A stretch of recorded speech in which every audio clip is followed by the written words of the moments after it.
Imagine you're traveling on a highway at high speeds, say 80 miles per hour. Suddenly, your brakes fail. With no way to stop, you slam into another vehicle, causing a huge accident. Despite the wrecked cars, both you and the other driver walk away completely unscathed as if nothing happened. Now you're left thinking, how on earth did I survive that? After the accident, you head home to your roommate, who happens to be a physics student, and ask him, how am I still alive after that crash?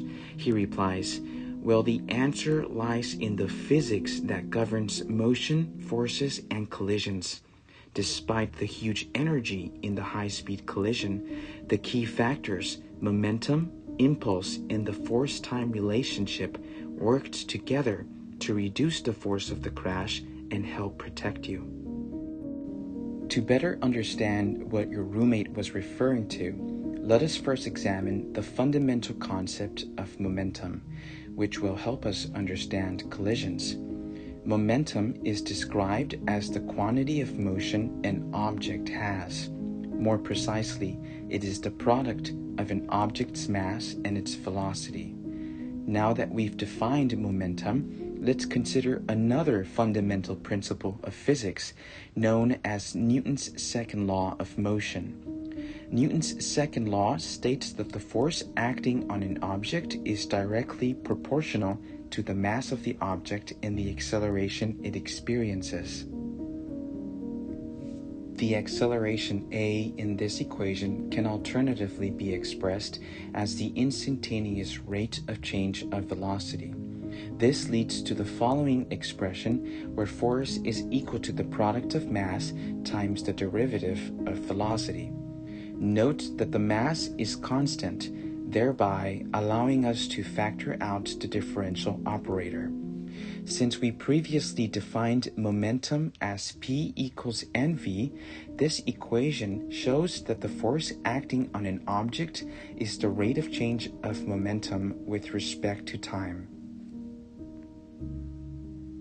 Let's take a step further and consider multiplying both sides of the equation by dt. This is a valid expression because dt and dp are now infinitesimal quantities. At this point, we need to integrate both sides to find the total change over a finite time interval. After performing the integration, the result becomes the product of a force applied over a time interval that equals the change in momentum. Let's focus over the left side of the equation in a two-dimensional graph of force versus time. During a collision, the force experienced by two vehicles will vary over a time interval, typically appearing as a peak in the force versus time graph. The force initially increases as the vehicles collide and then decreases as they rebound. The area underneath the curve is also known as a fundamental principle known as impulse. Impulse is the result of force applied to an object over a period of time, and it describes the change in momentum that an object undergoes.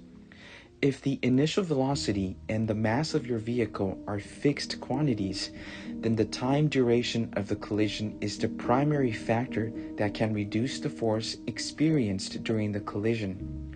Referring back to the force versus time graph, note that the greater the time of impact, the more the force is spread out or distributed over time, leading to a lower force of impact. You might be wondering, how did I survive the crash? What factors helped reduce the force of impact and kept me unharmed? Let's break it down, starting with the moments just before the collision. Firstly, you were wearing a seatbelt, which played a crucial role in protecting you.